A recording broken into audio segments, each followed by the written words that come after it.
Maďarizácia a jej nespokojnosť.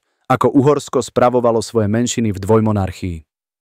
Hungarská správa v rámci duálnej monarchie ponúka takmer učebnicový príklad toho, ako môže politicky neistá elita narábať so štátnou mocou s takou horlivou sebaistotou, až nakoniec odcudzí takmer všetkých okrem seba samej.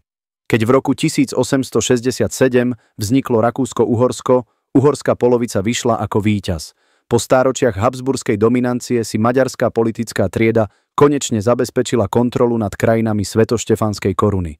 Namiesto budovania inkluzívneho občianskeho rámca si však Budapešť zvolila stratégiu, ktorú možno zdvorilo nazvať asertívnym budovaním národa a menej zdvorilo národnou homogenizáciou s fúzmi. Tento prístup personifikoval premiér Kálmán Tisza, ktorý vybudoval centralizovanú administratívu, zaobchádzajúcu s menšinovými požiadavkami ako s politickými otravami, napríklad jeho odmietnutie uznať rumunských delegátov na národnom zhromaždení v Sibiu v roku 1881. Jadrom problému bola maďarizácia, program zameraný na premenenie multietnického obyvateľstva Uhorska na lojálnych maďarsky hovoriacich vlastencov. V ušľachtilej teórii sľubovala súdržnosť. V praxi pripomínala žiadosť, aby milióny ľudí opustili svoje jazyky, tradície a identity v prospech politického projektu, ktorý nebol ani vyrokovaný, ani žiadaný. Táto politika sa prejavovala v konkrétnych opatreniach, ako bolo systematické nahrádzanie nemaďarských župných úradníkov maďarskými administrátormi, napríklad v Turčianskej župe, kde bolo slovenské miestne vedenie po roku 1874 hromadne odvolané.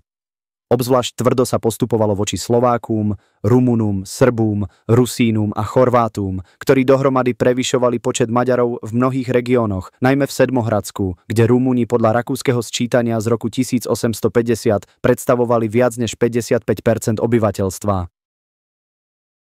Vzdelávanie sa stalo prvým a najostrejším nástrojom homogenizácie. Aponyho zákony z roku 1907 prinútili menšinové školy učiť maďarčinu ako hlavný vyučovací jazyk, bez ohľadu na to, či ju žiaci doma používali alebo vôbec ovládali. Známa Aponyho požiadavka, aby deti dokázali plynule vyjadrovať v maďarčine do 4. ročníka základnej školy, viedla k zatvoreniu alebo pomaďarčení viac než 400 slovenských vidieckých škôl v priebehu niekoľkých rokov. Slovenské kultúrne inštitúcie, ako Matica Slovenská, rozpustená v roku 1875, boli obviňované zo subverzie a ich knižnice konfiškované. Uhorské úrady dokonca s habaním budovy Matice v Turčianskom Svetom. Martine donútili slovenských vzdelancov skladovať knihy v súkromných stodolách a farských domoch. Je samozrejme ťažké podporovať separatizmus, keď vaša organizácia musela odovzdať aj nábytok, knižnicu a kľúče od budovy. Politické zastúpenie ponúkalo len málo útechy. Uhorský parlament fungoval v rámci volebnej štruktúry tak pokrivenej, že nazvať ju demokraciou by si vyžadovalo fantáziu hodnú opery.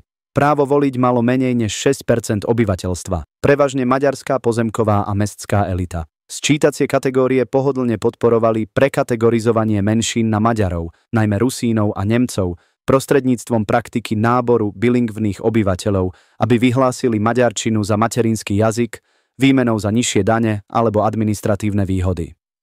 V Sedmohradsku, kde Rumúni tvorili väčšinu v okresoch ako Fogaras, Našod a Hacek, zabezpečovalo účelové prekresľovanie volebných obvodov, že rumunskí poslanci zostávali malou a politicky bezmocnou menšinou. Rumunské žiadosti o rovné práva pravidelne a zdvorilo podávané, ako napríklad memorandum z roku 1866 od Rumunskej národnej strany, boli prijímané s rovnakým nadšením ako nevyžiadané daňové poradenstvo. Názvy miest a obcí sa maďarizovali s veľkým apetítom. Dediny, ktoré po stáročia niesli slovanské či rumunské názvy, náhle získali predĺžené maďarské verzie končiace na Falva, Vásárhely alebo Szent Miklós. Napríklad slovenské mesto Turčiansky Svätý Martin bolo oficiálne premenované na Turod Szent Márton, Prešporok na Possony a Kluj na Kolosvár, názvy dodnes používané maďarskými nacionalistami.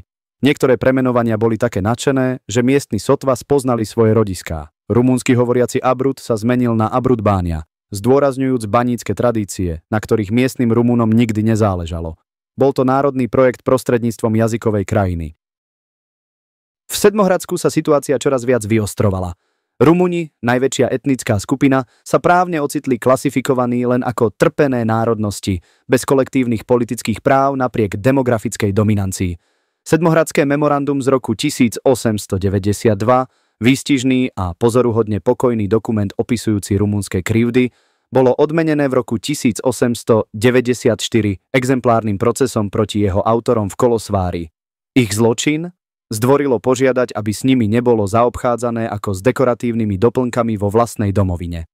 Odsúdení vodcovia ako George Pop de Basešti a Vasile Lukačiu boli uväznení za podnecovanie národnej nenávisti, zatiaľ čo davy maďarských lojalistov oslavovali pred súdom vlasteneckými tancami a improvizovanou dychovkou.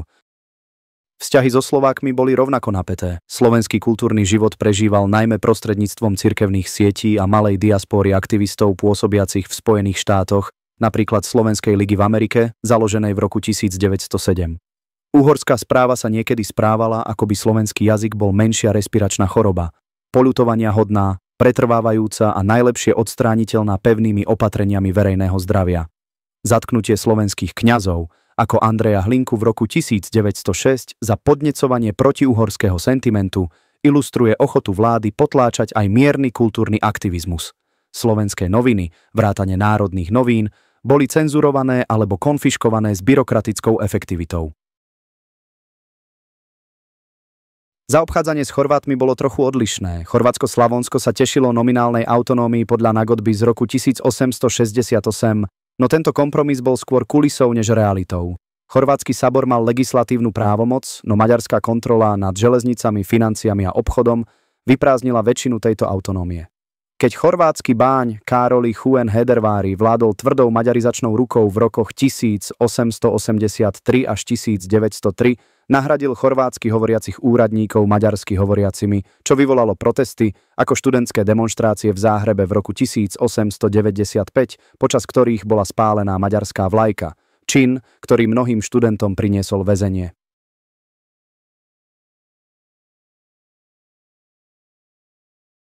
Možno najparadoxnejším aspektom uhorskej politiky bolo jej trvanie na výlučnej národnej identite v štáte, ktorý bol podľa každého demografického ukazovateľa hlboko mnohonárodný. Politická logika bola jasná. Keďže sa Maďari obávali, že sa stanú menšinou vo vlastnej časti monarchie, pokúsili sa asimilovať všetkých ostatných. Výsledok bol však opačný. Slováci, Rumúni a ďalší, ktorí by možno prijali istú formu občianskeho uhorského vlastenectva, sa namiesto toho prebudili k odporu.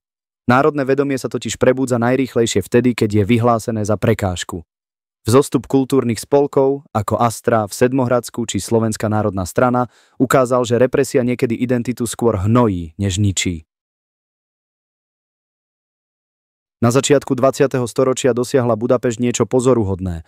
Dokázala súčasne odcudziť väčšinu menšín, presvedčiac každú z nich, že politická emancipácia v rámci uhorského ústavného rámca nikdy nenastane. Keď prišla Prvá svetová vojna, tieto frustrácie vybuchli s explozívnou jasnosťou. V roku 1918 slovenskí predstavitelia podpísali Martinskú deklaráciu, čím sa pripojili k novému Československu.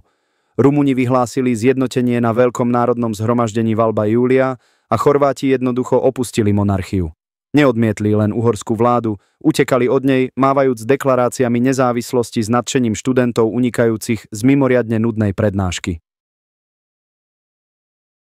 Pri spätnom pohľade spočíva tragédia uhorskej politiky nielen v jej represívnych excesoch, ale aj v premárnených príležitostiach. Inkluzívnejší systém mohol stabilizovať viacnárodné kráľovstvo a predĺžiť životnosť habsburskej monarchie. Namiesto toho si uhorská politická elita zvolila vybudovať národ s horlivosťou krajčíra, ktorý trvá na tom, že každý zákazník sa musí zmestiť do rovnakého obleku a potom viní zákazníkov, keď švy prasknú. Príkladov je mnoho.